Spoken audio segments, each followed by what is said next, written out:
করিতেছি মহান আল্লাহর নামে, যিনি পরম করুণাময় এবং অত্যন্ত দয়ালু। আপনারা যারা আমার ফ্রেন্ড ফলোয়ার আছেন, বিভিন্ন সময় বিভিন্নভাবে আমার উপর কষ্ট পেয়েছেন, তাদের উদ্দেশ্যে একজন সাবেক এমপি হিসাবে আমি দুটি কথা বলতে চাই। আমি আপনাদের এই সংস্কার, কোটা সংস্কার যে আন্দোলন, এই আন্দোলনে বা বৈষম্য বিরোধী ছাত্র আন্দোলন, এই আন্দোলনে কোটা সংস্কারের জন্য আমি সবসময় আপনাদের সাথে ছিলাম এবং এটাতে যারা আহত নিহত হয়েছেন তাদের পক্ষেও, এই বিচারের পক্ষেও আমি ছিলাম। কিন্তু আমার ব্যর্থতা হচ্ছে কি, আমি আপনাদেরকে বুঝাইতে পারি নাই।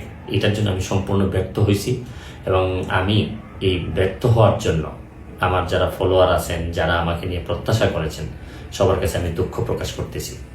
আমি আপনাদেরকে আরেকটি কথা বলতে চাই। এখন যে কাঠামোগত সংস্কার আপনারা চাচ্ছেন, দেখেন এই সংস্কারের জন্য আমি বহু বছর আগে থেকে কাজ করে যাচ্ছি। আপনারা দেখেন এই দুর্নীতির বিরুদ্ধে যুদ্ধ গত 15 বছরে আপনারা যে 2-3 জন মানুষ দুর্নীতির বিরুদ্ধে সোচ্চার ছিলেন, এর মধ্যে হয়তো আমাকে একজন আপনারা পাবেন। আপনারা জানেন যে আমি এস আলমের বিরুদ্ধে নিজে বাদী হয়ে মামলা করছি টাকা পাচারের জন্য। আপনারা জানেন যে আওয়ামী লীগের বর্তমান কমিটির যিনি প্রচার সম্পাদক আব্দুস সুবহান গোলাপ, তার আমেরিকাতে 9 বাড়ি থাকা নিয়ে আমি নিজে বাদী হয়ে মামলা করছি। আমি পুলিশের সাবেক আইজিপি বেনজিরের বিরুদ্ধে নিজে বাদী হয়ে দুদকে মামলা করছি। মহান সংসদে আমি তার বিরুদ্ধে বক্তব্য দিছি। মতিউর যে কর কমিশনার মতিউরের বিরুদ্ধে আমি মামলা করছি। আমি সালাম মুর্শিদির বাড়ির নিয়ে মামলা করছি। আমি আপনি সালাউদ্দিন, কাজী সালাউদ্দিন যে ফুটবলের দুর্নীতি নিয়ে আমি কথা বলছি। ওসি মুয়াজ্জেমের বিরুদ্ধে আমি নিজে মামলা করছি, করে তার 8 বছরের সাজা হয়েছে ডিজিটাল নিরাপত্তা আইনে।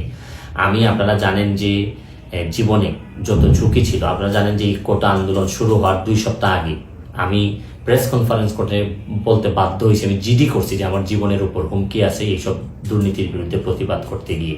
সুতরাং আমি এই যুদ্ধে সবসময় চেষ্টা করছি। এখন আপনারা যারা যে যুদ্ধ শুরু করছেন, ছাত্র জনতার নেতৃত্বে যে যুদ্ধ, এই যুদ্ধে আমি মনে করি যে দুর্নীতির বিরুদ্ধে যুদ্ধ, এই যুদ্ধে আমি আপনাদের সবসময় আমি আপনাদেরকে দোয়া করি যে আমি যতদিন আসি চেষ্টা করে যাব দুর্নীতির বিরুদ্ধে এই যে যুদ্ধ, এই যুদ্ধে সবসময় শরীক থাকার আমার জায়গা থেকে আমি চেষ্টা করব। এই বলে আজকের মতো বিদায় নিচ্ছি। ভালো থাকুক আমার বাংলাদেশ, ভালো থাকুন সবাই। ধন্যবাদ।